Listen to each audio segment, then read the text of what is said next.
America कहता है कि हमने कोई ठेका नहीं ले रखा है कि हम केयर टेकर बन के ये चलाएंगे। अमेरिका को कभी किसी ने कहा भी नहीं था कि वो ये करे। अमेरिका ये नेतृत्व खुद चाहता था। सेकेंड वर्ल्ड वॉर के बाद वो मुखिया खुद बना। अब अगर वही अमेरिका पलटकर ये कह रहा है कि मेरे पीछे क्यों आ रहे हो, मैं क्यों बोझ उठाऊं, तो ये अमेरिका कह रहा है या ये ट्रंप कह रहा है? भैया हमारे लिए 1945 से यानी 47 से जब हम आज़ाद हुए, हमारे लिए दुनिया ऐसे ही थी। हमारे साथ कोई नहीं खड़ा था। हमने दुनिया की हमारी सारी लड़ाइयाँ अकेले लड़ी है। तो वेलकम टू द क्लब। ये खुलेआम हो रहा है, पब्लिक में हो रहा है, पूरी दुनिया देख रही है। यानी घर की लड़ाई बाहर आ चुकी है। आप जो अभी ट्रंप के बारे में कह रही थी, वो शायद किसी डैडी सिंड्रोम से पीड़ित है। यूरोपियन यूनियन ने, क्योंकि ब्रिटेन निकल चुका है 2020 में, तो अब एक ही देश है जिसके पास न्यूक्लियर वेपन है, वो है फ्रांस। और फ्रांस की बातचीत हो रही है अभी जर्मनी के साथ। अब भाई केक कट रहा है तो लाइन में लगने वाले तो और भी होंगे। फ्रेंच प्रेसिडेंट मैक्रोन आ चुके हैं कल रात। हमें भी कहना चाहिए क्या? बहुत अच्छी बात है। मुझे नहीं लगता कि हमें ऐसा।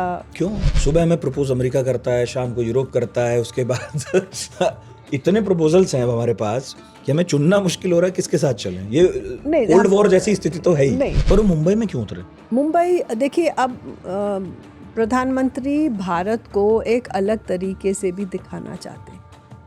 हम नॉर्मली जब हम इंडिया सोचते हैं तो हम हमेशा राजधानी के बारे में सोचते हैं। हमें लगता है सबको बीच में अहमदाबाद भी सोचते थे। आप मुझे दुविधा में डाल देंगे। इसलिए मैंने आखिर में पूछा सवाल।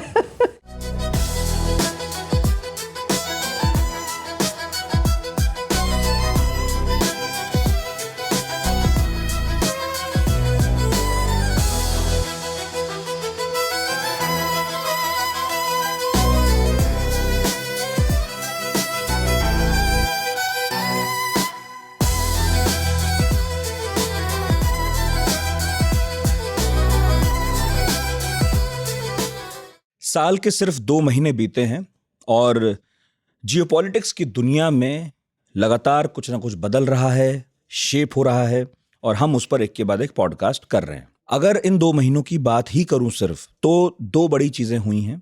एक तो मदर ऑफ ऑल डील्स, हमने यूरोपियन यूनियन के साथ साइन कर ली है, और दूसरा उसके तुरंत बाद ही हमने अमेरिका के साथ भी डील साइन की है। दोनों ही डील्स बहुत महत्वपूर्ण थी और इसलिए दोनों पर हमने बात की। एक पर आए थे प्रोफेसर मोहसिन रजा, वो एपिसोड देखिएगा अगर ना देखा हो, और दूसरे पर हमने बात की थी प्रोफेसर ओमू सलमा बावा से। आज भी हमारी मेहमान प्रोफेसर साहिबा ही हैं, और वो इसलिए क्योंकि अभी अभी आपको खबर मिल रही होगी कि फ्रांस के प्रेसिडेंट मैक्रोन आए हैं और उसके साथ कई सारी डील्स होने की कोशिश है। बहुत उम्मीदों से भारत देख रहा है मैक्रोन की तरफ, और मैक्रोन भी काफी कुछ अपने साथ लाए हैं। लंबा चौड़ा प्रतिनिधि मंडल है उनके साथ। प्रोफेसर साहिबा का परिचय करा दूं। वैसे तो आप हमारी ये पुरानी मेहमान हो चुकी हैं, दूसरा एपिसोड है आपका हमारे साथ। आप जर्मनी के हाईएस्ट सिविल ऑनर से सम्मानित हैं, मिनिस्ट्री ऑफ एक्सटर्नल अफेयर्स के फॉरेन सर्विस इंस्टीट्यूट में गेस्ट फैकल्टी हैं, UGC Europe area studies programme के आप डायरेक्टर रह चुकी हैं, और बहुत सारी बातें हैं जो आपके बारे में कही जा सकती हैं, लेकिन क्योंकि पॉडकास्ट थोड़ा सा छोटा ही रखने की कोशिश है तो आपका परिचय संक्षिप्त में ही दे रहा हूं। मैम, अभी ये तो हो ही रहा है कि मैक्रोन आ रहे हैं, लेकिन इसके थोड़े दिन पहले जर्मनी के म्यूनिक सिक्योरिटी कॉन्फ्रेंस हुई। यूरोप के कई देशों के नेता वहाँ थे, यूएस सरकार की तरफ से लोग आए थे, और कई बयान वहाँ पर ऐसे सामने आए जिनसे ये लगा कि अभी भी यूरोप और यूएस के बीच में वैसी बॉन्डिंग, वैसी दोस्ती नहीं है जैसी हमको देखने की आदत है।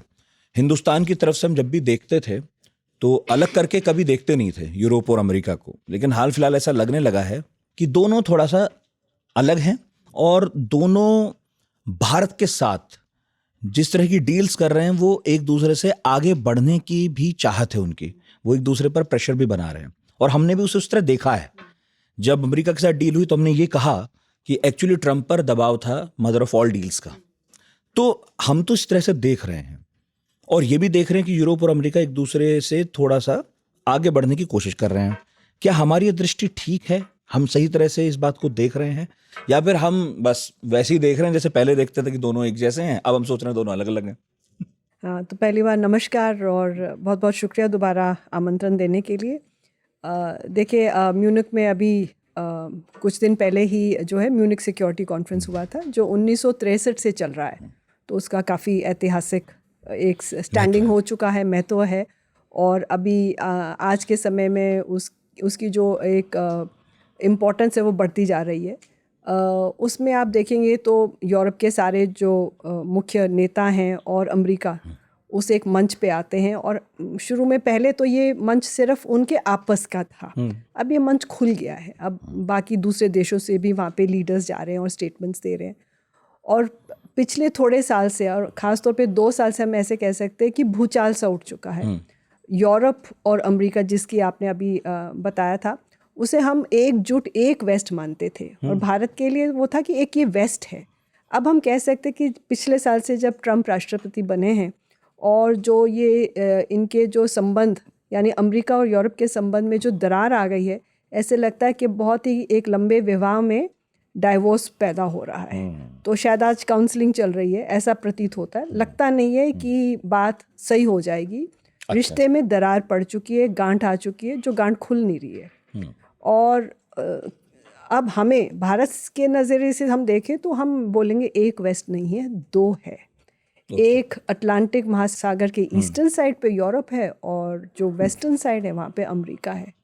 तो यानी कि 2 अलग अलग पैरेलल तरीके से हम लोग बात करें। और वैसे राजनीतिक रूप से अगर देखा जाए तो देखिए, यूरोप और अमेरिका अंतर्राष्ट्रीय स्तर पे अपनी अलग भूमिका रखते हैं। तो ऑब्वियसली जो हम लोगों का जो एक वार्तालाप है उनके साथ, जो भी डिस्कशंस है, वो अलग ही होगा। बट हाँ, फॉर द पर्पस ऑफ एक लार्जर पॉलिसी के लिए बोले तो हम बोलेंगे वेस्ट एक था, अब वो नहीं है। तो मतलब हमारी रीडिंग ठीक थी, बिल्कुल। पहले वो वाकई एक था। हाँ। चाहे वो नेटो की वजह से हो, चाहे फिर इस तरह की कॉन्फ्रेंसेस की वजह से हो, और अब भी हमारी रीडिंग ठीक है, क्योंकि वो भले ही अभी भी नेटो में हैं, और चाहे वो अभी भी इस तरह की कॉन्फ्रेंसेस कर रहे हैं, लेकिन वहां से जिस तरह की खबरें आने लगी हैं और बयान आने लगे हैं, वो दिखाता है कि घर में सब कुछ ठीक नहीं उनके, कुशल मंगल नहीं है, ये तो हम कह सकते हैं। ओके।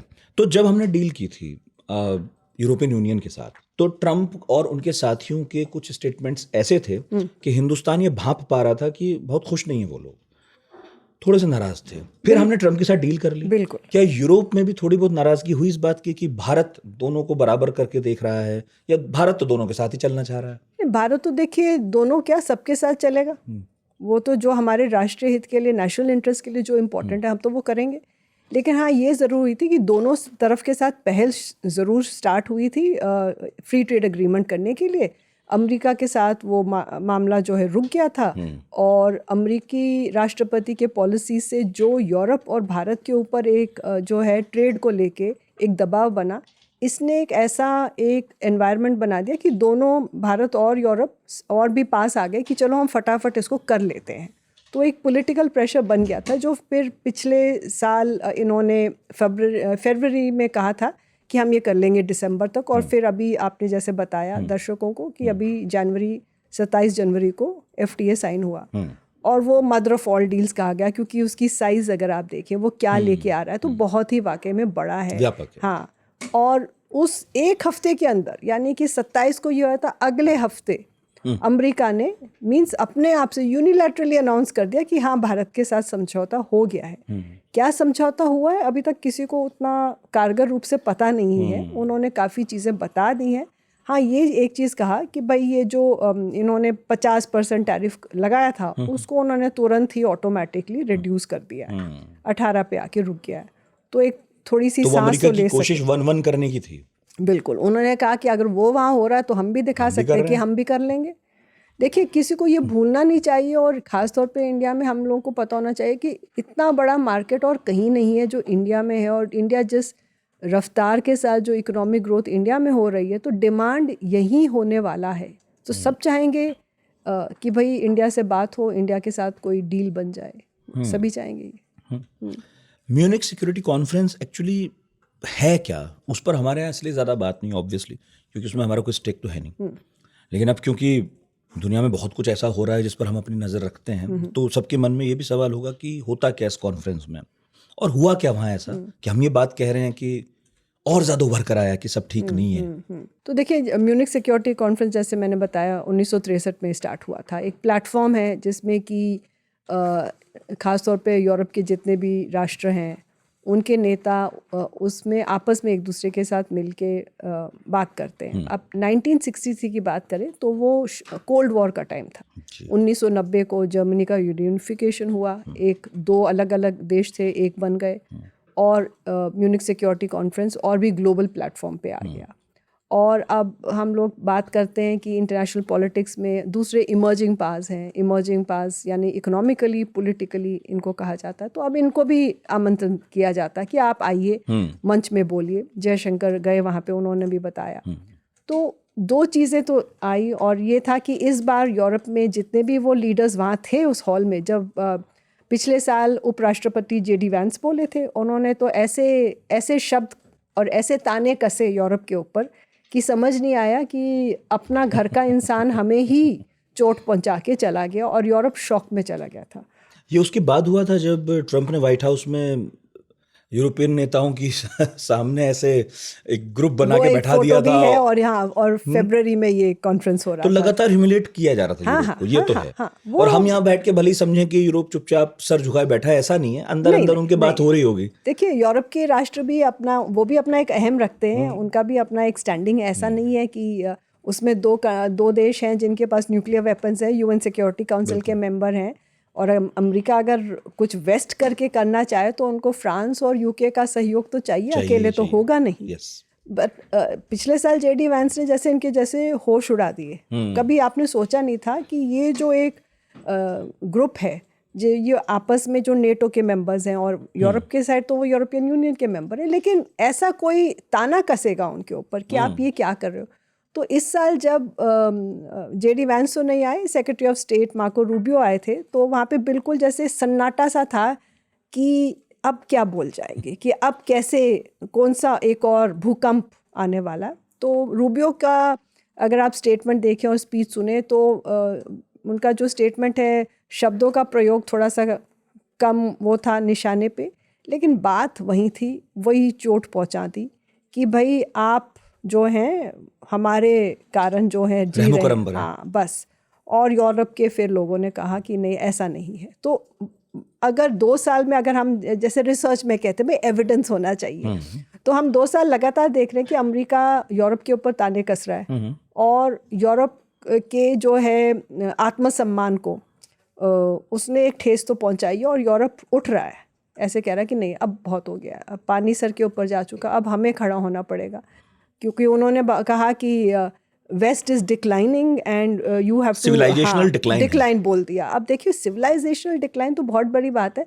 यूरोप में हो सकता है, अमेरिका तो बना ही यूरोप से जाके, तो उनकी क्या सिविलाइजेशन, अगर आप ऐसे देखें सिविलाइजेशन जो एक ऐतिहासिक रूप से माना जाता है, इंडस सिविलाइजेशन कहते हैं, मेसोपोटेमियन है, अमेरिका कौन सा सिविलाइजेशन है। तो वो तो यहाँ से गए थे यूरोप से और तब जाके बने। बट उन्होंने ये बात कहा कि वेस्ट एक आइडिया था और आपको अब इसके साथ काम करना चाहिए, और यूरोप ने कहा कोई ज़रूरत नहीं है, हमें काया कलस जो वहाँ की फॉरेन मिनिस्टर है, उन्होंने बोला कोई ज़रूरत नहीं है, हम अपना खुद ही कर लेंगे, जो भी देख रेख करना हम अपने आप से कर लेंगे। तो आप, ये कोई प्राइवेट कॉन्वर्जेशन नहीं है, जो मैं आपको जो बात आपका अटेंशन ड्रॉ करना चाहती हूँ, ये खुलेआम हो रहा है, पब्लिक में हो रहा है, पूरी दुनिया देख रही है, यानी घर की लड़ाई बाहर आ चुकी है। और ये बहुत बिलो द बेल्ट एक तरह का कमेंट भी है। जब ये ठीक है कि आप किसी को कहते हो कि आप इकोनॉमिकली श्रिंक हो रहे हो या आप डिक्लाइन हो रहे हो, हिंदुस्तान को भी कहा अमेरिका ने कि आप तो एक मरी हुई इकोनॉमी है, वो सब अपनी जगह है, ठीक है कि आप बिजनेस की बात कर रहे हैं, फाइनेंस की बात कर रहे हैं, लेकिन जब आप सिविलाइजेशनल कहते हैं किसी को, तो एक इस तरह की बात है कि आप भावनात्मक रूप से चोट पहुंचा रहे हैं किसी को। आप कह रहे हैं कि आपकी संस्कृति में कुछ बचा नहीं, आपका व्यवहार, आपका खान पान, आपका रहन सहन, वो सब अब उस लेवल का रहा नहीं है जिस लेवल पर कभी था। तो ये एक ऐसी चीज़ है जो कभी कभी ऐसा होता है, दो दोस्त लड़ पड़े तो वो तर्क से बाहर निकल के कई बार एक दूसरे को चोट पहुंचाने के लिए कह देते हैं, बाद में कहते हैं यार माइंड मत करना, मैं तो ऐसे बोल दिया था। ये कुछ वैसा ही कमेंट है जिसके पीछे ऐसा कुछ लग नहीं रहा कि कुछ सोच समझ कर कहा गया है, बस ये है कि एक नाराजगी है और कह दिया जो मुंह में आया। इस तरह के कमेंट्स जब होते हैं और बहुत जिम्मेदार लोग देते हैं, मतलब मैं पद देखकर जिम्मेदार कह रहा हूँ, वैसे वो कितने जिम्मेदार है आजकल व्हाइट हाउस में लोग पता नहीं क्या, सबको पता है कितने वैसे। तो जब ये होता है तो क्या यहाँ से कोई यू टर्न की उम्मीद भी बचती है, या फिर इसके बाद चीजें खराब ही होती जाएंगी? क्योंकि ईयू की जो फॉरेन पॉलिसी चीफ है, इनका नाम ले रही है काया कलस, उन्होंने तो मुंहतोड़ जवाब दिया, फिर उसके बाद वो यूरोप भी चुप नहीं बैठा। तो अभी हम और भी ऐसे कमेंट्स आते देखेंगे क्या? तो हाँ, देखिए, आत्मसम्मान को ठेस पहुंची है, बट उससे और ज़्यादा जो गहरी बात है कि जो एक घनिष्ठ संबंध था उसमें दरार आ गया है। वो दरार ऐसा नहीं है कि बस आप उसको लेपा पट्टी कर लेंगे तो वो ख़त्म हो जाएगा।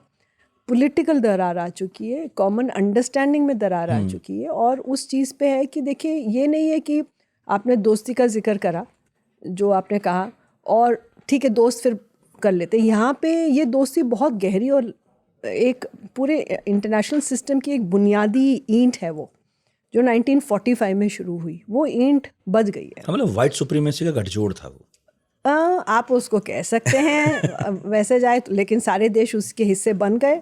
और अब अमेरिका कहता है कि हमने कोई ठेका नहीं ले रखा है कि हम केयर टेकर बन के ये चलाएंगे। तो उनके तरफ से ऐसा नहीं है कि जो भी बयान है, जैसे आपने कहा कि किसके मुंह से ये स्टेटमेंट निकला, अगर हम देखें तो ये लोग हैं जिनके बहुत ही इंपॉर्टेंट पोजीशंस हैं। तो ऐसा नहीं है किसी अनजाने तरीके से बोल दिया, ये किसी ने ही कोई स्टेटमेंट दे दिया है। पिछले साल उपराष्ट्रपति थे, इस साल सेक्रेटरी ऑफ स्टेट हैं।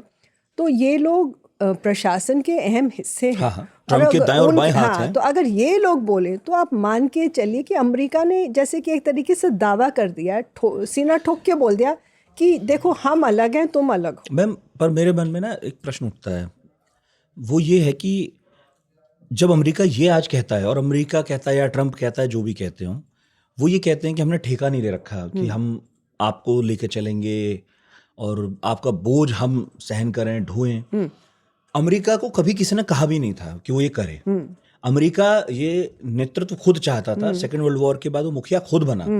इनफैक्ट दुनिया में कौन नंबर 1 होगा उसकी लड़ाई में उसने सोवियत यूनियन को पीछे धकेला अपनी मर्जी से।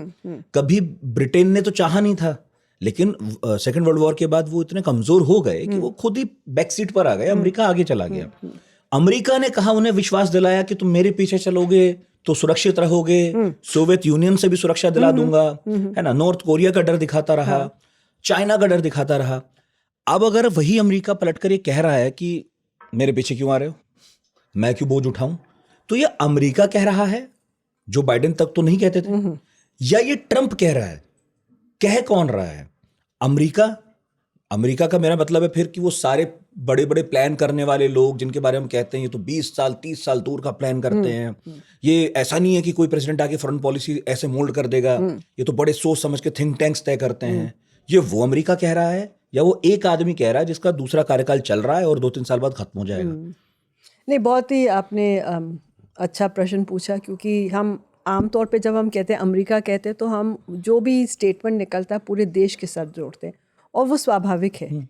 लेकिन हमें देश, लोग, राजनीति और नेतृत्व के बीच में अंतर करना पड़ेगा। ये अलग अलग है। और इस वक्त जो नेतृत्व का बागडोर है वो ट्रंप के हाथ में है पिछले साल से। तो जितने भी स्टेटमेंट्स हैं ये ट्रंप कह रहे हैं। हाँ, आप ये कह सकते हैं, अगर आप पब्लिक ओपिनियन सर्वे देखें तो हाँ, कुछ प्रतिशत लोग होंगे जो ट्रंप के पीछे खड़े हैं। आफ्टर ऑल अमेरिका में भी मागा मूवमेंट है जो ट्रंप का वो उसके सपोर्ट करते हैं, लेकिन ट्रंप की रेटिंग्स आप खुद देखें वो नीचे जा रही हैं। तो ये ज़्यादा चीज़ें पर्सनली ट्रंप के द्वारा ही किए जा रहे हैं, और ये नहीं है कि उस पर, अगर आप कांग्रेस में भी देखें तो रिपब्लिकन्स और डेमोक्रेट्स हैं, वो भी कह रहे हैं कि ये अब एक ऐसे लाइन को पार करके आए जो हम इस चीज़ को मान नहीं सकते। बट यूरोप के साइड से अगर देखा जाता है तो उनके लिए जो सबसे अहम नेता है अंतर्राष्ट्रीय स्तर पे और यूरोपीय देशों के लिए जो उनके रिलेशंस के लिए इम्पोर्टेंट है, जब वो ही ऐसे स्टेटमेंट बोलेगा तो वो तो चुप बैठ के ये नहीं कह सकते ना, अमरीकी लोग नहीं कह रहे हैं, अमरीकी दूतावास ने ये नहीं कहा, तो हम अमरीकी राष्ट्रपति को जो कहते हैं हम थोड़ा सा जो है ना एक मुट्ठी नमक के साथ हम ले लेते हैं, अगले दिन ठीक हो जाएगा। अभी तो 1 साल ख़त्म हुआ है, 3 साल और क्या होगा।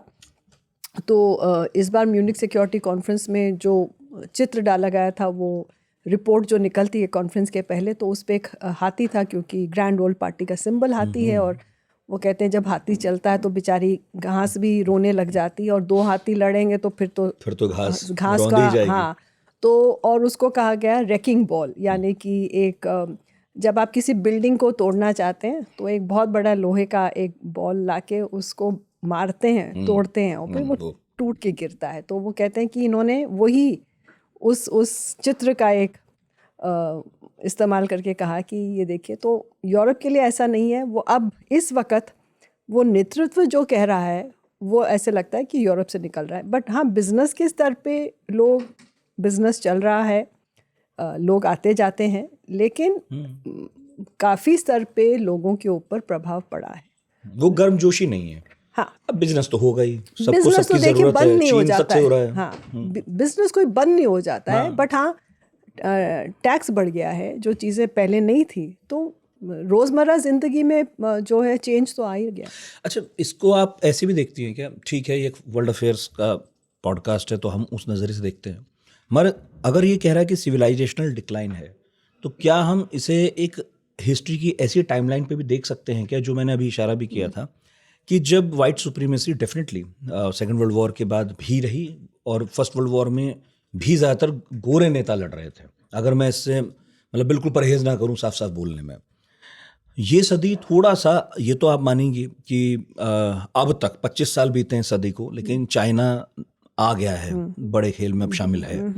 इंडिया को भी अब दोनों भागी रहे हैं डील करने के लिए, यही बात हम कर रहे हैं पिछले 3-4-5 हफ्तों से। इसके अलावा एशिया की तरफ बहुत ध्यान से देखा जा रहा है, जापान भी एक बड़ी पावर है।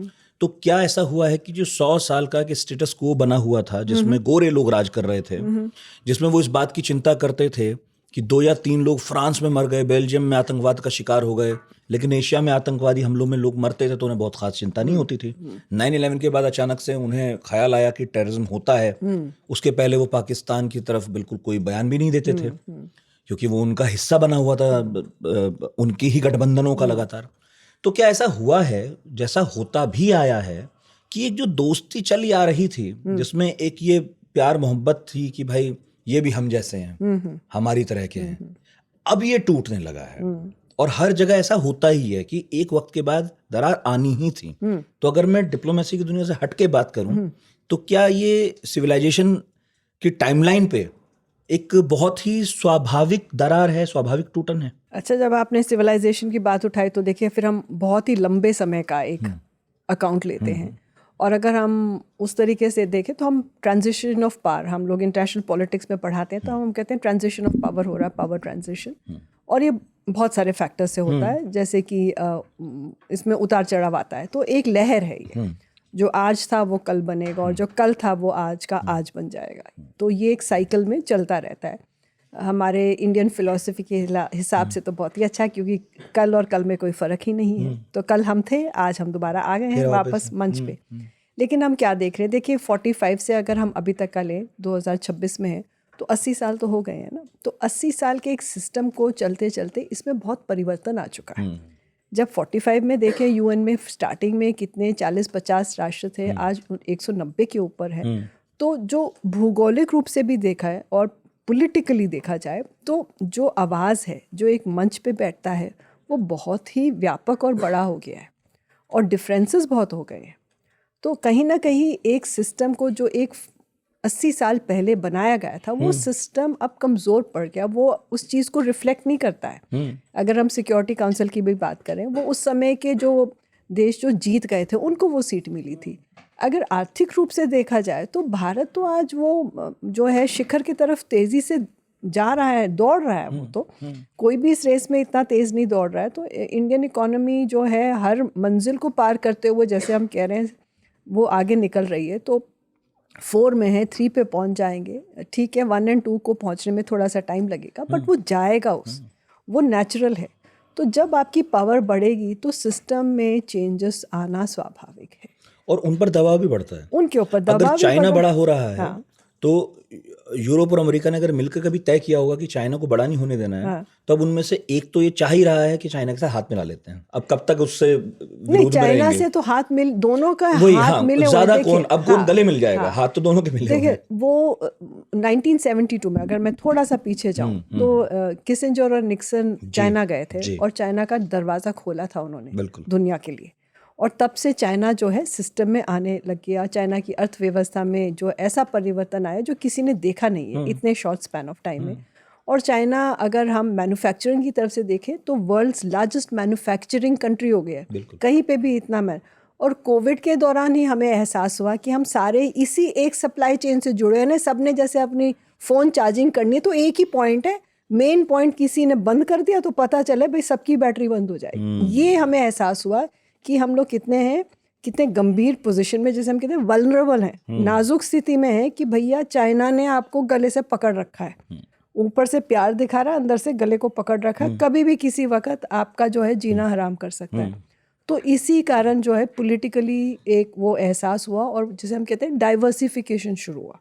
और उस तहत आप देख सकते हैं कि ठीक है, ये FTA भी जो इंडिया और EU के बीच में हुआ, ये उसी का एक और है कि हमें दोनों चाहते हैं कि कम करें, है ना, वो हो रहा है। हाँ। तो अब ये 80 साल का जो एक सिस्टम चला है, जब इतना चेंज आ गया है तो आपस में शायद ट्रम्प के आने से क्या हुआ है, ये जो वेस्ट एक साथ खड़ा था वो शायद ये दरार नहीं आती, फॉल्ट लाइंस ज़्यादा दिखने लगी हैं, ज़्यादा दिख के और बढ़ गई हैं। क्योंकि देखिए पहले भी था, ऐसे नहीं है कि एक जैसे एक दिन में नहीं हुआ सब, ऐसे नहीं हुआ है। लेकिन ट्रम्प 1 में भी 2017 से 21 उन्होंने पहले भी करा और अब तो उन्होंने जैसे ठान ही लिया है कि मैं घर तोड़ के ही रखूँगा। तो उसका शायद हम अगर यूरोप की तरफ से देखें तो शायद एक अच्छा वेकअप कॉल था। और क्योंकि शायद पहली बार यूरोप इस बात का उसको एहसास हो रहा है कि अपनी सुरक्षा के लिए उसे खुद ही काम करना पड़ेगा। उसको पहली बार ये एहसास हो रहा है कि दुनिया में जो हम ऑर्डर की बात कर रहे हैं वो हिल चुकी है। अगर हमारे नज़रिए से देखें, हम पहले से ही बोल रहे हैं भाई भैया हमारे लिए 1945 से यानी 47 से जब हम आज़ाद हुए, हमारे लिए दुनिया ऐसे ही थी। हमारे लिए कोई सुरक्षा देने वाला नहीं था, भी कह रहे थे। हमारे साथ कोई नहीं खड़ा था। हमने दुनिया की हमारी सारी लड़ाइयाँ अकेले लड़ी है। तो वेलकम टू द क्लब, हम यही कहते हैं। और अब जो पिछला सवाल है उसे अगर आगे बढ़ाऊं तो क्या अब भी ये दो, अगर मैं यूरोप को एक राष्ट्र मान लूं, यूरोपियन यूनियन को, तो क्या अब भी ये दो गोरे राष्ट्रों के बीच प्रतिस्पर्धा का मैदान बन गया है एशिया?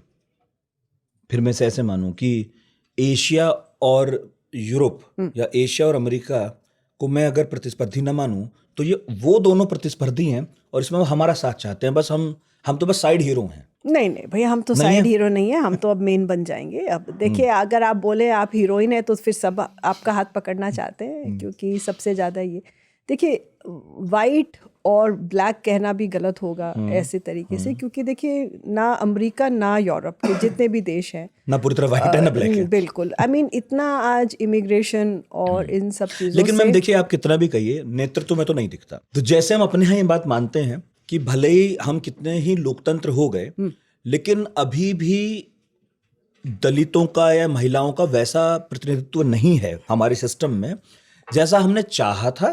और ठीक है, आज नहीं है तो कल होगा, हम और ज्यादा दरवाजे खोलेंगे, खिड़कियां खोलेंगे। यूरोप की तरफ जब देखते हैं, यूएस की तरफ देखते हैं, तो मैम ऐसा तो नहीं है अमेरिका के मामले में कि वहाँ बराक ओबामा के बाद एकदम से दरवाजे खुल गए व्हाइट हाउस के और अगला राष्ट्रपति जो है फिर से कमाला हैरिस हो गई या कोई हो गया, ऐसा तो है नहीं। अभी भी ट्रंप आए और ट्रंप का जो सपोर्टर है उसको देख के तो साफ पता चलता है कि वो किस लाइन पर चल रहा है। इसी तरह अगर यूरोप में देखा जाए तो वहां भी महिलाओं को लेकर तो स्थिति ठीक है, क्योंकि वहां पे हमने नेतृत्व देखा है, जाता है महिलाओं के पास।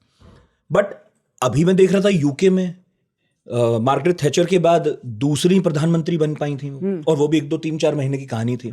ऐसे यूरोपियन यूनियन में अगर हम 1-2 बड़ी महिलाओं की बात करें, लेकिन वहां भी ब्लैक्स के हाथ में तो नेतृत्व नहीं है, काले लोगों के हाथ में तो नहीं है। तो ऐसा तो नहीं है कि जो मैं आपसे कह रहा हूं कि अगर बात गोरे और कालों की ही की जाए, यानी कि उनकी जिन्हें प्रिविलेज है और उनकी जिनके पास नहीं है, तो वो उससे मुक्त हो गए हैं, ऐसा तो नहीं दिखता। इसलिए मैंने बात कही क्योंकि बहुत सारे लोग इसे इस नजरिए से भी देखते हैं। नहीं, वो देख सकते हैं, बट देखिए कहीं पे भी सामाजिक परिवर्तन लाना बहुत ही समय लगता है। हमारे देश को ही देख लीजिए, संविधान में हमने अडॉप्ट कर लिया है, हमने कहा कि ठीक है हम प्रयास करेंगे जो ये भेदभाव है इनको दूर कर दे, तो उसको हम तुरंत एक दिन में तो कर नहीं सकते हैं। और देखिए जहाँ तक 75 साल में नहीं कर पा रहे हैं आप, नहीं, हम काफ़ी देखिए हमने काफ़ी प्रोग्रेस करा है। बहुत पहले ही हमारे देश में एक जो है प्रधानमंत्री इंदिरा गांधी, वो तब बन गई थी। अब मुझे याद है जब एंगेला मर्केल चांसलर बनी थी तो मुझे पूछा गया आपको कैसे लग रहा है, मैंने कहा हमारे देश में तो हमने ऑलरेडी देख लिया है, आपके लिए बात की बात है। तो सामाजिक परिवर्तन लाना वो दूसरे मुद्दों तो वैसे अजीब सी बात, पर जो इतना चैंपियन बनते हैं दुनिया भर की फ्रीडम उदारता के, भारतीय उपमहाद्वीप में पहले बन गई। बेनजीर भुट्टो, उधर शेख हसीना, इधर इंदिरा गांधी, वहां से पहले मार्गरेट थैचर तो खैर इंदिरा गांधी की समकालीन है, लेकिन वहां भी ऐसा नहीं है कि वो क्रम बनता चला गया। आप देख सकते हैं कि देखिए, चाहे वो पश्चिम है, पूर्व है, जो भी है, आदमियों का ही एक तरीके से दबदबा है और टाइम लगता है कि औरतें सामने आए लीडरशिप। तो यही मैं लाना चाह रहा था आपको, सेकेंड वर्ल्ड वॉर में भी आदमी लड़ रहे हैं, फर्स्ट में भी लड़ रहे हैं, और अभी जो कोल्ड वॉर के बाद की दुनिया है उसमें भी जब एंगेला मर्केल आती हैं तो उनकी पॉलिसी देखकर ये लगता है कि वो जो लोग ऐसे मुल्कों से आना चाह रहे हैं जहां वॉर हो रही है तो उनको भी शरण दे रही हैं, वो एक माँ की भूमिका में यूरोप की, और बड़ी मजबूत हैं। और अब मैं देखता हूं कि फिर उनके जाने के बाद अचानक से फिर मर्दों की लड़ाई शुरू हो गई। तो क्या आप यूरोप, क्योंकि यूरोप पे नजर रखते हैं इसलिए पूछ रहा हूं, कि क्या कई बार जो राजनीतिक मंच है वहां से ऐसे मर्दों के हटने जिन्हें बहुत सारे प्रिविलेजेस हैं और वहां कोई नए लोग आ जाएं जिनके पास नहीं है, उससे भी फॉरेन पॉलिसीज में चेंज आते हैं? पॉलिसी में चेंज आती है जब देखिए राजनीति उसके लिए तैयार हो जाए, है ना। अल्टीमेटली राजनीति क्या है? राजनीति एक तरीके से एक समन्वय है, सबको साथ लेके चलना पड़ेगा। तो जब मूड चेंज होता है पॉलिटिक्स और समाज के अंदर, तो वो चीज़ राजनीति में भी प्रवेश करेगी। फिलहाल तो वहाँ पे ये है कि भाई हमें नहीं चाहिए बाहर के लोग, तो वो सारे देश में एक राइट ऑफ सेंटर मूवमेंट फिर ज़्यादा गंभीर हो गया है। तो फिर देखिए, फिर जो उसके सेंटर वाला पार्टी है वो भी सोचेगा भाई अगर हमें भी सीट चाहिए तो हम भी थोड़ा सा वही वाला बयान रखें। तो ये तो एक नेचुरल सा एक हो जाता है कि भाई आप नहीं चाहेंगे कि आपका जो ओपोनेंट है वो मैदान छीन के आपसे ले जाए। और जहाँ तक तो रिफॉर्म रुकते हैं, बस धीरे धीरे होता है। यूरोप के लेवल पे अब क्या दो लेवल पे होता है ना, एक तो एक देश के अंदर होता है, फिर आपस में 27 कंट्रीज साथ में बैठ के करते हैं। तो मुश्किल है, कोई ऐसा इजी चीज़ नहीं है वो वहाँ पे। और जहाँ तक महिलाओं का प्रवेश करना, देखिए वो तो एक समय से ही एक बहुत बड़ा एक इशू रहा चुका है कि भाई औरतों को आप कैसे अंदर लाएंगे, इसलिए शिक्षा के ऊपर जोर दिया जा रहा है। और भारत में भी अगर आप देखेंगे तो स्टेम पे इतना एम्फोसिस दिया जा रहा है कि भाई हम इनको एक तरीका दें जिससे कि ये लोग आगे आएँ। तो अगर हम वापस अपने डिस्कशन पे आ जाएं तो देखिए कि अभी जो हुआ है कि इस संदर्भ में म्यूनिख ने एक दिखा दिया कि वेस्ट अब दो हैं, एक तो नहीं है। और यूरोप जो है वो अब अपने सुरक्षा के लिए, अपने डिफेंस के लिए खुद सोचने पे तैयार है। तो इमैनुअल मैक्रोन ने कहा भी है म्यूनिख सिक्योरिटी कॉन्फ्रेंस में 13 फरवरी 2026 को कि Europe will have to redesign its security architecture on its own terms and develop a holistic nuclear deterrence approach. Seriously कुछ हो भी रहा है कि ये बार बार बस दोहरा रहे हैं लोग कि हमें अपने बारे में सोचना पड़ेगा, सोचना पड़ेगा, सोचना पड़ेगा। तो सोचना तो पड़ेगा, पर वो सोच क्या रहे हैं? नहीं, सोचना शुरू कर दिया है। ट्रम्प के कहने पे धक्का लगा था, तो अभी ये सब 5% डिफेंस में जो है बजट इन्होंने करा है। 5% मायने रखता है पूरे जीडीपी का, वो हमसे वहाँ पे अलग हैं वो। तो अगर हर कंट्री 5% डालेगा और जो कुछ और देश हैं वो तो 5 से ज़्यादा भी डाल रहे हैं, तो उनका वो हाईएस्ट है सोशल वेलफेयर एक्सपेंडिचर में। तो आप देख सकते हैं कि स्वाभाविक है दूसरे साइड पे इम्पैक्ट आएगा। सेकेंड, देखिए सबके पास न्यूक्लियर वेपन्स नहीं है। ये जो न्यूक्लियर डेटरेंस की बात जब ये आपने जो कहा था, जो मैक्रोन ने कहा, ये खास मायने रखता है क्योंकि यूरोप के अंदर, यूरोपियन यूनियन में, क्योंकि ब्रिटेन निकल चुका है 2020 में जी। तो अब एक ही देश है जिसके पास न्यूक्लियर वेपन है, वो है फ्रांस। और फ्रांस की बातचीत हो रही है अभी जर्मनी के साथ। वो लोग आपस में जो पहले की जो उनके बीच में था शत्रुता, वो उन्होंने मिटा के अब घनिष्ठ संबंध कर लिए हैं। तो वो उसको आगे बढ़ा रहे हैं कि किस तरीके से हम ये डेटरेंस जो हमारे पास है इसको आगे बढ़ाएं। अब भाई केक कट रहा है तो लाइन में लगने वाले तो और भी होंगे, है ना। हमें भूलना नहीं चाहिए कि भाई 27 में अभी 2 बात कर रहे हैं, तो 24 और भी तो चाहेंगे भाई केक का स्लाइस हमें भी काट दो। किसी तरह का नया नेटो सामने आएगा यूरोप का? नहीं, मुश्किल है कि तुरंत, क्योंकि अभी तो देखिए वहाँ पे उनको तो 2 चीज़ों से जूझना है, जिसे हम कहते हैं कि मिलिट्री टर्म्स में बोले इट्स कॉल्ड 2 फ्रंट वॉर। तो जब दोनों आपके सिरे पे जो है युद्ध है, अब इनके लिए तो एक तरफ ईस्टर्न साइड पे तो था यूक्रेन, वेस्ट में तो उन्होंने सोचा नहीं था ना कि भाई ट्रम्प भी यहाँ से वो बिगुल बजा देगा उनके लिए। तो दोनों लड़ तो नहीं रहे, मैम बयानों में ही लड़ रहे हैं। अभी तक वो ग्रीनलैंड पर कोई नहीं गया, कहीं कोई नहीं गया। नहीं, आक्रमण शब्दों से हो रहा है, और शब्दों का आक्रमण जब शुरू हो जाता है तो दोस्ती खत्म है। और आपको अपने घर में जो है अपनी दरवाजे की जो हिफाजत है खुद ही करनी पड़ेगी। ये बहुत बड़ा आक्रमण है जो इन्होंने कभी ना देखा है ना एहसास किया है, और इसलिए मानसिक रूप से, मेंटली, साइकोलॉजिकली बहुत ही तनाव उत्पन्न कर रहा है। तो उन लोगों को, उन राष्ट्रों को लग रहा है कि हम एक तरीके से निहत्ते हैं, हमारे पास कोई प्रोटेक्शन नहीं है। और जो प्रोटेक्शन था और जो है अभी भी ट्रीटी में अभी भी है, वो नेटो के अंदर जो आपने अभी कहा था, आर्टिकल 5 कहा जाता है, attack on one is attack on all. अब ये क्वेश्चन उठ गया है कि क्या अगर मान लीजिए किसी भी एक यूरोपियन कंट्री के ऊपर जो है अटैक हो जाता है ये यूक्रेन वॉर के चलते, तो क्या अमेरिका तैयार हो जाएगा उसके लिए? अब तो वो चीज़ पे अब जो पहले कभी भी एक प्रश्न नहीं होता था, अब उठने लगा, अब उस पे एक प्रश्न चिन्ह आ गया। और यूरोप, इसीलिए वो आपने जो कथन कहा था कि we have to look after for our own. एक सवाल और उठने लगा है कि क्या जर्मनी परमाणु परीक्षण कर सकता है? वो नहीं करेंगे। वो फिर उनके जो पूरा इतिहास है 45 के बाद, उस चीज़ को उन्होंने तो उन्हें भी तकरीबन 80 साल हो ही गए हैं। अनुसंधान अलग होता है, टेस्टिंग अलग होता है। उन्होंने तो न्यूक्लियर रिएक्टर भी बंद करवा दिया है ना। जब जापान में फुकुशिमा हुआ था तो उन्होंने बोला बंद कर दो। और फ्रांस में दूसरी ओर 70% जो भी उनका जो बिजली का जो उत्पादन होता है वो न्यूक्लियर एनर्जी से होता है। तो बहुत अलग अलग पॉलिसीज़ हैं। तो इमीडिएटली ऐसा कुछ हो ही नहीं, कोई नहीं है कि जर्मनी कल बोलेगा हम अच्छा ठीक है हम। क्या वहाँ लोकल पॉलिटिक्स में या लोगों के बीच इस तरह की कोई चर्चा होती है या बिल्कुल भी नहीं है? नहीं, चर्चा तो है। देखिए म्यूनिक इतना बड़ा है तो उसकी खबर तो सब जगह जा रही है, सब लोग सुन रहे हैं, देख रहे हैं और एहसास भी कर रहे हैं। बट देखिए सुरक्षा ऐसी चीज़ है जिसको आपको तभी उसके बारे में पता चलता है जब वो नहीं है। आप उसको, ऐसी चीज़ नहीं है जिसका आप एहसास ले सकते हैं। वो कोई कप नहीं है जिसे उठा के आप हाथ में पकड़ लेंगे तो पता चलेगा। कोई माँ का आंचल नहीं है जिसको आप लपेट लेंगे। सुरक्षा तभी दिखती है जब कोई चीज़ होती है, जब खतरा फिर सामने आ जाता है। तो लोगों को एहसास तो है कि अमेरिका ऐसे बड़े बड़े बयान दे रहा है, तो हमारे देश क्या कर रहे हैं? तो वहाँ के राजनीति में जो है वहाँ के पॉलिटिशियंस बता रहे हैं देखिए हमने डिफेंस एक्सपेंडिचर बढ़ा लिया है, और उससे वो संतुष्ट हैं या नहीं है ये कोई नहीं कह सकता, क्योंकि सबका परसेप्शन जो होता है, मैंने जैसे कहा, वो बहुत अलग होता है। आपने ये कहा कि यूएस और ईयू के बीच में तलाक जैसा कुछ हो रहा है, मतलब अभी तो काउंसलिंग चल रही है, हो सकता है तलाक हो जाए।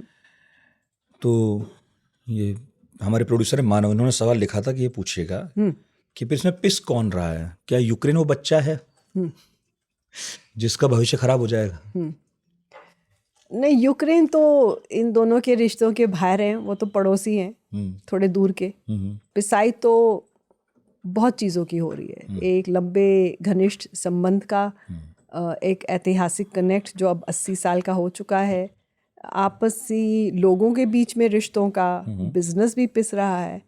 और अगर राजनीति और जियोपॉलिटिक्स के संदर्भ से देखें तो फिर चाइना तो बोलेगा बहुत अच्छी बात है। देखो, हमें भी कहना चाहिए क्या बहुत अच्छी बात है? मुझे नहीं लगता कि हमें ऐसा। क्यों नहीं, देखिए हमारे तो सुबह हमें प्रपोज अमेरिका करता है, शाम को यूरोप करता है, उसके बाद इतने प्रपोजल्स हैं अब हमारे पास कि हमें चुनना मुश्किल हो रहा है किसके साथ चलें। ये कोल्ड वॉर जैसी स्थिति तो है ही नहीं। हमारे लिए देखिए क्या है, भारतीय विदेश नीति को अगर देखें, हमने कहा है कि हम जैसे स्थिति के अनुकूल हम सबके साथ चलते हैं, हम मल्टी अलाइंड हैं। हम कहते हैं हम किसी एक के साथ नहीं खड़े हुए। तो कोई हमारा भरोसा करेगा फिर लॉन्ग टर्म में? नहीं, देखिए उन्हें लगेगा यार ये तो मल्टी अलाइन है, कभी हमारे साथ कभी उनके साथ। ये वो प्लेयर है जो हर टीम में खेलता है। नहीं, हम ऑलराउंडर हैं। हम एक वो प्लेयर नहीं है जो तो स्किल है हमारी। नहीं, ऑलराउंडर तो एक ऐसा अनुभवी खिलाड़ी होता है आपके टीम में, आप उसको किसी भी पोजीशन में, और क्रिकेट के मैदान में, क्योंकि वर्ल्ड कप चला है। किसी को ये लग सकता है ना कि जब बुरे वक्त में मैं इसे याद करूंगा तो ये मेरे साथ होगा या नहीं होगा। बुरे वक्त में इसके कुछ नुकसान भी तो होते होंगे। नहीं, बुरे वक्त में इंडिया का साथ सिर्फ इंडिया ने ही दिया है।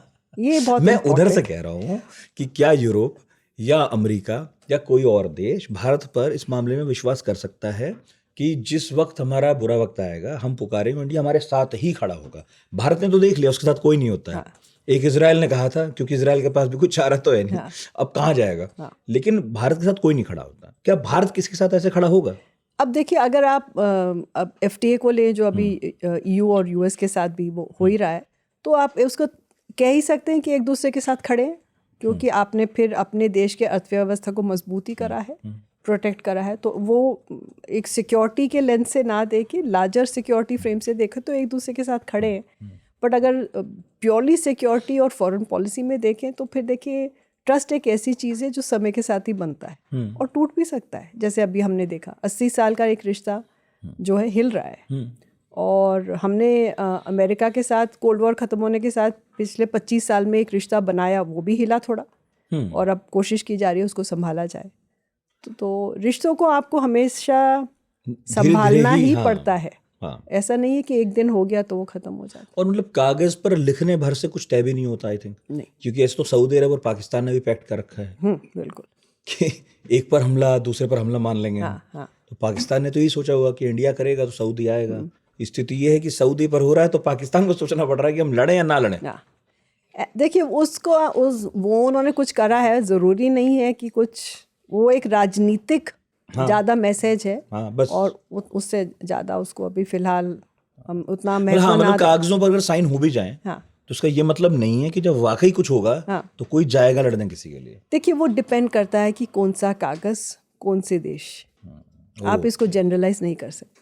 अगर कागज और कौन सा देश है तो आज तक तो आर्टिकल 5 नेटो का रहा है, वो अब जाके 49 में वो ट्रीटी हुई थी, अब जाके वो क्वेश्चन उठा है।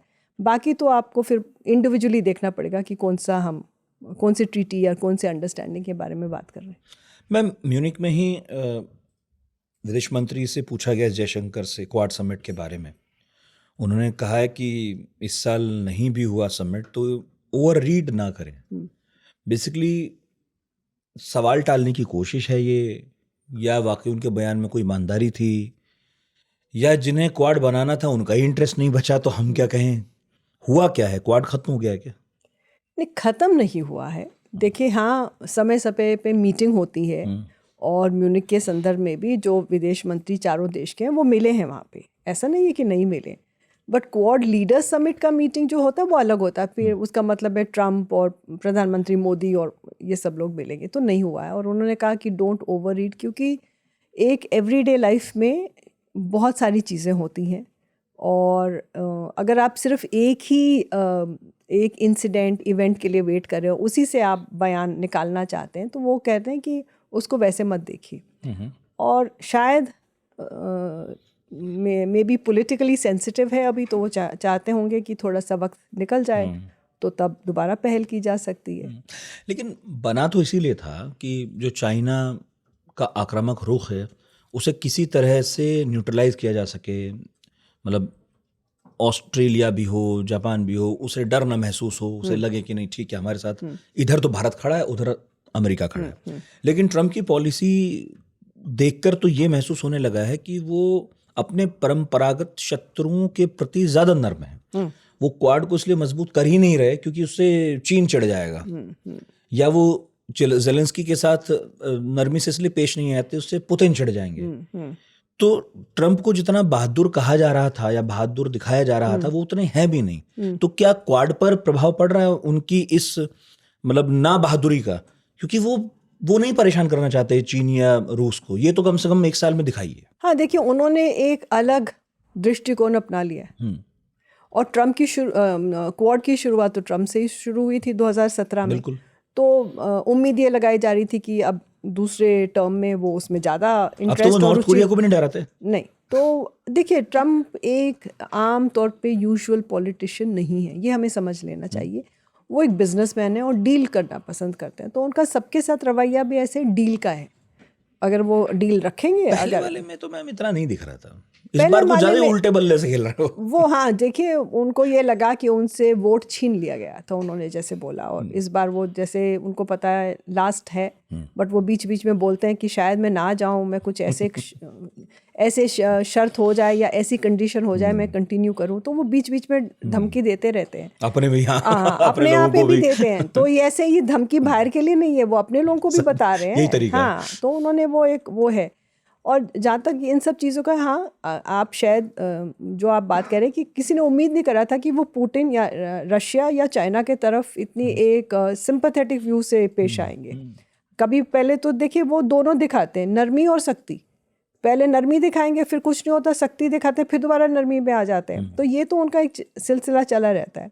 फिलहाल उनको अभी कोई क्वाड पे इंटरेस्ट लग नहीं रहा है, बट उसका मतलब है ये नहीं है कि क्वाड ख़त्म हो गया है। ये है कि जो बाकी उसके इश्यूज हैं, जो ब्यूरोक्रेट्स की मीटिंग है, वो सब चलेगी। शायद एक पॉलिटिकल हाई लेवल समिट शायद उसमें टाइम है, उस पे टाइम लगेगा। और आप जो अभी ट्रम्प के बारे में कह रही थी उससे मुझे याद आया, मैं जोड़ना भी चाहूँगा कि वो शायद किसी डैडी सिंड्रोम से पीड़ित हैं, क्योंकि नेटो चीफ ने भी उन्हें कह दिया था डैडी कह के, और वो बड़ा खुश होकर इस बात को दोहराते हैं। तो घर में जैसे एक बाप हो सकता है कि जो कभी नर्म है कभी सख्त है, क्योंकि उसे लग रहा है सब बच्चे हैं, तो वो थोड़ा सा उस ग्रंथि से भी पीड़ित दिखाई देते हैं। एक तो शायद उम्र भी है उनकी, और दूसरा उन्हें ये भी लगता है भाई मैं अमेरिका का बॉस हूँ, तो अमेरिका तो दुनिया का बॉस है, तो मुझे ऐसे ही बिहेव करना चाहिए, सब बच्चे हैं, इन्हें कुछ नहीं पता। और फिर उन्होंने अपनी निजी जिंदगी में भी जिस तरह की उपलब्धियां हासिल की हैं, जिससे कोई डिनाई नहीं कर सकता, उससे भी शायद वो एक कॉन्फिडेंस आता है कि तुम्हें कुछ नहीं पता भाई, मैं बता रहा हूँ मेरी सुनो, और नहीं सुनोगे तो कभी सख्ती करूंगा, और वरना तो अपने बच्चे हो चलो बाद में नरमी करूंगा। तो पूरी फॉरेन पॉलिसी क्या ट्रम्प के इसी मूड से संचालित हो रही है? देखिए, पहली बार शायद ऐसे हो रहा है कि अमेरिका में अमेरिकी जो राष्ट्रपति के साथ जो भी उनके कार्यालय में भी लोग हैं, वो भी उनके जैसे हैं, वो उनको भी नहीं पता है अच्छा कि पॉलिसी क्या है। पॉलिसी रात को हमारे टाइम से रात को उनके वहाँ से सोशल मीडिया पे, ट्रुथ सोशल पे, यानी सोशल मीडिया में एक कोई स्टेटमेंट निकलता है तो तब लोगों को पता चलता है कि ये पॉलिसी निकल रही है। तो ये एक्चुअली पॉलिटिकल हालात हैं जिसमें कि सारे काम करें, यानी कि पॉलिटिकली हम जिसे कहते हैं America has become a black box of uncertainty. आपको पता ही नहीं है वहाँ से कौन सी गूगली आने वाली है। अगर क्रिकेट का हम लैंग्वेज ले लें, कैसी नेक्स्ट बॉलिंग कैसे होने वाली है, आपको बिल्कुल पता नहीं है। क्या आप मैदान में फॉरवर्ड में खेलेंगे या डिफेंस में खेलेंगे, किसी को कुछ नहीं पता। अब इन घटनाओं से क्या ऐसा भी हम कह सकते हैं कि जो अमेरिका के इदारे हैं, जो उनके संस्थान हैं, जो इतने सालों साल तक काम करते रहे हैं, जिसमें बड़ी मैच्योर लीडरशिप आती और जाती रही है, चाहे वो कोई से भी हो, क्या ये उनकी सफलता भी दिखाता है कि व्हाइट हाउस में किसी भी मूड का, किसी भी तरह का, चाहे ओबामा जैसा एकदम एनर्जेटिक आ जाए, चाहे बाइडेन जैसा थोड़ा स्लो आए, चाहे ट्रम्प जैसा अनप्रेडिक्टेबल आए, लेकिन अमेरिका कोलैप्स नहीं करता है।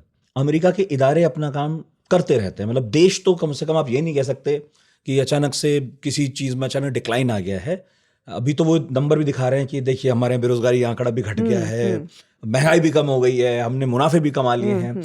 तो इदारे ठीक ठाक एक सस्पेंशन का काम करते हैं ऐसे में, कि पॉलिटिकल लीडरशिप अगर थोड़ा डगमगा भी जाए तो सस्पेंशन का काम ठीक ठाक होता है वहाँ पे। हाँ, वो आप कह रहे हैं जैसे गाड़ी के शॉक अब्जर्वर होते हैं तो वैसे काम कर सकते हैं। लेकिन देखिए, अमेरिका में वो प्रेसिडेंशियल सिस्टम है, इसलिए वो बैलेंस ऑफ पावर की बात करते हैं कि भाई चेक्स एंड बैलेंसेस हो, अगर एक आगे जाए तो दूसरा उसको थोड़ा सा रोकेगा। बट फिलहाल तो इनकी पार्टी, रिपब्लिकन पार्टी भी तो एक मेजॉरिटी पोजीशन में है, और उसमें से भी काफ़ी लोग इन्हीं का ही सपोर्ट करते हैं। तो क्या हो जाता है कि जब बजट आया और राष्ट्रपति और कांग्रेस को मिलके करना है तो वो हो नहीं पाया ना, तो अमेरिका बिल्कुल ही बंद होने के कगार पे आ गया। ये तो आप शायद उम्मीद नहीं करेंगे ना। ये आपको लगता है कि ऐसे कोई देश में होगा, हम किसी भी भूगोल के किसी और क्षेत्र में उंगली रख के कह सकते हैं, नाम नहीं लूंगी मैं, भाई अमेरिका यानी कि गवर्नमेंट है शट डाउन। आपका ये हेडलाइन आ रहा है, तनख्वाह नहीं है लोगों को देने के लिए। आई मीन ऐसे लग रहा है कि कोई कंपनी चल रही है और तनख्वाह नहीं है, राइट। ये अमेरिका है, world's largest economy, but political standoff इतना हो जाता है कि बजट पे भी एक वो कोऑर्डिनेशन नहीं कर पाते हैं और सिस्टम बंद हो जाता है। वहाँ पे लोगों को कहा जाता है please do not come to work tomorrow, अगले 4 दिन के लिए, 4 हफ्ते के लिए मत आइए, पता नहीं है आपको कब पेमेंट होगा। आप तब सोचने पे मजबूर हो जाते तो राजनीति किस मोड पे आ गई है। ऐसा नॉर्मली होता नहीं है। तो यानी सिस्टम्स हैं, लेकिन सिस्टम्स राजनीति के कारण, पॉलिटिक्स के कारण फंक्शन नहीं कर पाते, डेडलॉक हो जाता है। हाँ, मतलब ये कह रहे हैं सस्पेंशन कितने भी अच्छे हों, लेकिन अगर ड्राइवर गाड़ी चलाएगा ही नहीं तो फिर क्या होने वाला है। अच्छा, इस हफ्ते की जो हेडलाइन है उस पर बात कर लेते हैं। पॉडकास्ट आखिरी चरण में है। फ्रेंच प्रेसिडेंट मैक्रोन आ चुके हैं कल रात। एक तो मैं चाह रहा था आपसे समझूं कि प्रोग्राम क्या है उनका, क्योंकि बहुत लंबे चौड़े लाव लश्कर के साथ वो आ रहे हैं। तो अलग अलग पड़ाव हैं उनमें। फर्स्ट ऑफ ऑल तो एक हिस्सा तो इंडिया फ्रांस का है, दूसरा है जो दिल्ली में AI समिट हो रहा है। तो ये 2 अलग अहम बात हैं, और फ्रांस के साथ हमारे संबंध बहुत घनिष्ठ हैं। 1998 से हम लोग स्ट्रेटेजिक पार्टनरशिप है और डिफेंस के साइड में आप देखेंगे कि बहुत ही एक स्ट्रॉन्ग जो है रिलेशनशिप उभर के आया है कई सालों से। तो अब उस चीज़ को एक नया आयाम दिया जा रहा है। तो पिछले साल AI समिट फ्रांस में हुआ था, तो इस साल मैक्रोन यहाँ आ रहे हैं। तो टेक्नोलॉजी की अगर बात करें तो देखिए आज टेक्नोलॉजी किसके पास है? टेक्नोलॉजी देशों को मजबूत बना सकता है, कंपनीज को तो मजबूत बना रहा है, लेकिन अगर एक देश को मजबूत होना होगा तो उसको ये भी देखना पड़ेगा कि किसके साथ वो काम करेगा, क्योंकि टेक्नोलॉजी कोई देश या स्टेट जिसे हम कहते हैं वो नहीं इन्वेंट करते हैं, वो प्राइवेटली होता है। तो अगर सारी बड़ी कंपनीज डेटा की, सारे डिज़ाइन की सब बाहर हैं, तो हम तो उनके ऊपर निर्भर हो गए ना, एक और वल्नरेबिलिटी का पॉइंट हो जाता है। तो ये इसलिए कहा जा रहा है कि टेक्नोलॉजी के संदर्भ में मैं यही कहूँगी कि 3 अलग किस्म के मॉडल हैं। एक अमेरिकन मॉडल है जिसमें प्राइवेट सेक्टर हावी है, बिल्कुल। चाइनीज़ मॉडल है जिसमें कि स्टेट हावी है, चाइना पूरा कंट्रोल करता है, और दूसरा यूरोपियन है जिसमें कि पब्लिक प्राइवेट, हाँ तीसरा मिलजुल कर काम मिलके, और हमारा भी मॉडल कुछ ऐसा ही। हाँ, तो इसीलिए ये उस हिसाब से उस दृष्टिकोण से मायने रखता है। म्यूनिक से आ रहे हैं मैक्रोन, और भारत के साथ अच्छे संबंध हैं, उस चीज़ को और मजबूत किया जाएगा। कल्चरल फेस्टिवल लॉन्च हो रहा है, डिफेंस डील्स पे होगी, बिजनेस के ऊपर समझौते होंगे। पर वो मुंबई में क्यों उतरे? मुंबई देखिए, अब प्रधानमंत्री भारत को एक अलग तरीके से भी दिखाना चाहते हैं। हम नॉर्मली जब हम इंडिया सोचते हैं तो हम हमेशा राजधानी के बारे में सोचते हैं, हमें लगता है सबको बीच में अहमदाबाद भी सोचते थे। नहीं, वो है, वहाँ भी अगवानी हुई है बहुत लोगों की। हाँ, लेकिन एक और चीज़ है कि देखिए बॉम्बे तो बिजनेस कैपिटल कहा जाता है, तो उस चीज़ को और सही मायने में देश के जब दूसरे हिस्सों को जाए तो वो भी तो कहते हैं ना, हमें नज़रअंदाज किया जाए, दिल्ली ही दुल्हन बनती है। तो सबको एक मौका मिलना चाहिए, जो G20 के दौरान हमने देखा था।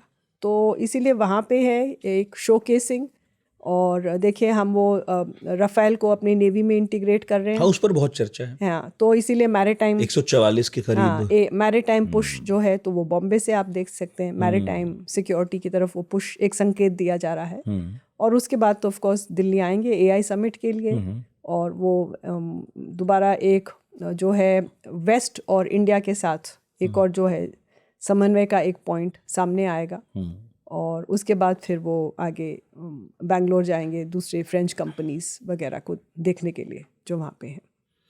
अब 114 राफेल की बात हुई है ना, उसमें से मेरा ख्याल है, अब मैं फिक्र थोड़ा इधर उधर कर रहा हूँ, शायद 2 दर्जन के करीब ऐसे होंगे जो बने बनाए आएंगे में भी, और बाकी सब हिंदुस्तान में बनने हैं। तो इसे कहा जा रहा है कि एक मेक इन इंडिया को भी पुश देने का काम इस डील के जरिए तो हो रहा है, लेकिन क्या सिर्फ अपने यहाँ सामान बना लेना भर काफ़ी है? तकनीक का ट्रांसफ़र हो, या तकनीक हम अपनी होम ग्रोन टेक्निक हो जिससे हम जहाज़ बनाए, मिसाइल्स बनाए। अभी तो फिलहाल ऐसा लग रहा है कि फ्रांस हमें तकनीक दे रहा है शायद, और वो आएगा यहाँ पर, हमें बताएगा बनना कैसे, हम बस उसके कलपुर्जे जोड़ेंगे। नहीं, दोनों चीज़ें हैं। देखिए, मैन्युफैक्चरिंग करना है तो डिज़ाइन तो चाहिए ना आपको, तो या तो आप डिज़ाइन घर पे खुद बनाएंगे या कहीं से लेके आएंगे। तो दोनों के अलग अलग क्षेत्र में ये फ़र्क पड़ता है कि वो डिज़ाइन कैसा है, कुछ सिंपल इजी है या कोई बहुत ही कॉम्प्लिकेटेड है, टेक्निकल ज़्यादा है। तो एयरक्राफ्ट डिज़ाइन तो कोई सीधी सिंपल सी चीज़ है नहीं, और ये फाइटर जेट्स की हम बात कर रहे हैं। तो फ्रांस का जो हमारे साथ जो रिलेशनशिप है, इसमें ट्रांसफ़र ऑफ टेक्नोलॉजी की बात हुई है, और वो वही हो रहा है कि यहाँ पे है, और इंडियन कंपनीज भी बढ़ चढ़ के इसमें अब हिस्सा ले रहे हैं। तो डिफेंस के क्षेत्र में अगर देखें तो मैन्युफैक्चरिंग में टोटल कायाकल्प आ चुका है। इंडिया ने भी उसमें 100% इन्वेस्टमेंट खोल दिया है और आमंत्रित किया है कि भाई विदेश की कंपनियां आए और करें। तो दोनों चीज़ आप देखेंगे। अभी देखिए, अभी ड्रोन्स को अगर देखा जाए तो इंडिया भी काफ़ी आगे बढ़ रहा है। सेमीकंडक्टर्स की बात करें, चिप्स की बात करें, तो ये देखिए, जब देश के अंदर भी एक लेवल ऑफ साइंटिफिक एक्सीलेंस, आर्थिक अवस्था, और देखिए पूंजी निवेश बहुत इंपॉर्टेंट है। आप बिना कैपिटल इन्वेस्टमेंट के कोई चीज़ कर नहीं सकते। आज इकोनॉमी ऐसे स्टेज पे अगर कहीं पे जाके पिच करेंगे तो कोई है पैसा देने को, बट हमने शुरुआत तो कर दिया था ना। साइंटिफिक टेम्परामेंट की तो हमने बुनियाद पहले से डाल रखी है। तो शायद अब वो चीज़ उस ऐसे स्थिति पे आ गया कि हम उसका फल देख रहे हैं। और आप ज़्यादा और ज़्यादा देखेंगे कि कंपनीज भी आएंगी और इंडिया के अंदर भी जो आत्मनिर्भरता की बात की जा रही है वो खुद भी यहाँ पे डिज़ाइन होंगे, दोनों चीज़ें होंगी। मेरा आखिरी सवाल, हम ज़्यादा क्लोज किसके जा रहे हैं, जर्मनी के या फ्रांस के? आप मुझे दुविधा में डाल देंगे। इसलिए मैंने आखिर में पूछा सवाल। देखिए, दोनों के साथ हमारा एक स्ट्रेटेजिक पार्टनरशिप है। जो नेचर ऑफ स्ट्रेटेजिक पार्टनरशिप वो बहुत अलग है। 98 में हमने इनके साथ करा और 2000 में यानी न्यूक्लियर टेस्ट के पहले, ये बहुत इम्पॉर्टेंट है। और फ्रांस एक ऐसा कंट्री था जिसने उस वक्त भी हमारी कोई आलोचना नहीं की थी। ठीक है, वो समझते हैं स्ट्रेटेजिक ऑटोनॉमी, आत्मनिर्भर वो जानते हैं। वो एक खास एक फ्रेंच उसके लिए भी उनके अंदर है। जर्मनी का पॉलिटिक्स ही अलग बात की है, तो वहाँ पे हमारा लेकिन लार्जेस्ट इकोनॉमिक पार्टनर है। तो दोनों ही हमारे लिए जो हैं, अगर मैं कहूँ तो एक माँ के लिए 2 आँख हैं तो दोनों ही आँखों के तारे हैं। ये तो यूरोप के लिए ठीक है, हमारे लिए दोनों ही इम्पोर्टेंट है। देखिए, एक के साथ डिफेंस इम्पोर्टेंट है, ज्यादा क्लोज अभी हम किसके हैं? क्लोज दोनों के साथ। आपने देखा होगा कि देखिए, आप नहीं कहेंगे किसी का? मुझे नहीं लगता, क्योंकि देखिए अभी राष्ट्रपति मैट्स जर्मनी के आए थे चांसलर बनने के बाद, उनका पहला विजिट था। और अगर जनवरी 12 को यहाँ पे थे और 10 दिन के बाद ही इंडिया EU हुआ था, तो तब भी ये पुश दिया गया था। और अगर इस बार के जो जॉइंट स्टेटमेंट हम इनके साथ देखें, जर्मनी के साथ, तो उसमें सबसे बड़ा परिवर्तन आया है। सिक्योरिटी और डिफेंस पार्टनरशिप आ चुका है। अब हमें कल का इंतज़ार करना पड़ेगा कि क्या हम किसी का लगाव हमारे लिए ज़्यादा अच्छा लग रहा है या फ्रांस के साथ जो अब कल जो मीटिंग होगी अभी पता चल जाएगा, उसमें पता चलेगा। और फिर शायद एक और एपिसोड करेंगे कि भाई अब क्या इससे तात्पर्य निकलता है, किससे क्या ज़्यादा निकला। ज़रूर करेंगे एपिसोड। बहुत बहुत शुक्रिया मैम, धन्यवाद देने का। मेरा ख्याल है कि पॉडकास्ट बहुत लंबा नहीं है आज का, 1 घंटे के करीब का रहा होगा। और मुझे बहुत मज़ा आया क्योंकि हमने थोड़ी सी डिप्लोमेसी से हट के बात की। जो मेरे मन में सवाल कई बार मैंने अलग टाइमलाइन पे करने की कोशिश की। बहुत सारे लोग बात करते हैं कि भाई ये भी तो कभी पूछिए, ये एक रेस का भी तो झगड़ा है, आप नेशन के हिसाब से तो बात करते हो। लेकिन कई बार ये नेशन से बड़ी बात भी, नेशन स्टेट तो बहुत नई चीज़ है, रेस उससे पुरानी है, बुरी मानी जाती है। अब नहीं लोग रेशियल उस पर बात करते, लेकिन आप इसे डिनाई तो नहीं कर सकते। नहीं, बिल्कुल है, वो दिखता तो है जब आप किसी मंच पे जाए। और अगर एज अ लेडी अगर मैं बोलूं, अगर मैं कोई पैनल देखूं और पैनल में सिर्फ आदमी बैठे, मैं कहती हूँ कि क्या कोई आपको एक लेडी भी नहीं मिली? कैसे एग्जैक्टली मतलब आप जेंडर पे बात नहीं करोगे, रेस पे बात नहीं करोगे, जबकि आप तो पीड़ित की तरफ हो ना, तो आप तो करोगे ही। वो ना करें ठीक है, क्योंकि वो भेदभाव कर रहे हैं, लेकिन जो पीड़ित है वो तो कहेगा ना। हाँ, ये करना चाहिए, बात करनी चाहिए। तो थोड़ी सी कोशिश की मैंने। अच्छा है। आपके धैर्य के लिए बहुत बहुत शुक्रिया। हम बात कर रहे थे प्रोफेसर उम्मू सलमा बावा से। और मैक्रों के बारे में तो खैर अभी अगले 1-2 दिन में क्लैरिटी आएगी, लेकिन ये क्लियर है कि यूरोप और USA 2 अलग अलग रास्ते ले चुके हैं। अब यहाँ से वापस आना थोड़ा सा मुश्किल है। तो शायद जैसा कि एक्सपर्ट्स कह रहे हैं कि यहाँ से बातें और बिगड़ेंगी ही। बहरहाल चाइना और भारत के लिए उम्मीदें हैं, संभावना है। तो किसी का फ़ायदा किसी का नुकसान होता है, किसी का नुकसान किसी और का फ़ायदा। आपका फ़ायदा इसी में है कि आप कमेंट बॉक्स को भर दें। आपके मन में अगर कोई सवाल है या कोई बात है तो कमेंट बॉक्स में ज़रूर लिखें। चैनल सब्सक्राइब ना किया हो तो ज़रूर कीजिए। पढ़ाकू नितिन वर्ल्ड अफेयर्स मंगलवार को आता है और पढ़ाकू नितिन क्लासिक जिसे हम कहते हैं वो आता है गुरुवार को। दोनों देखा कीजिए, ज्ञान मिलेगा। बहुत बहुत शुक्रिया।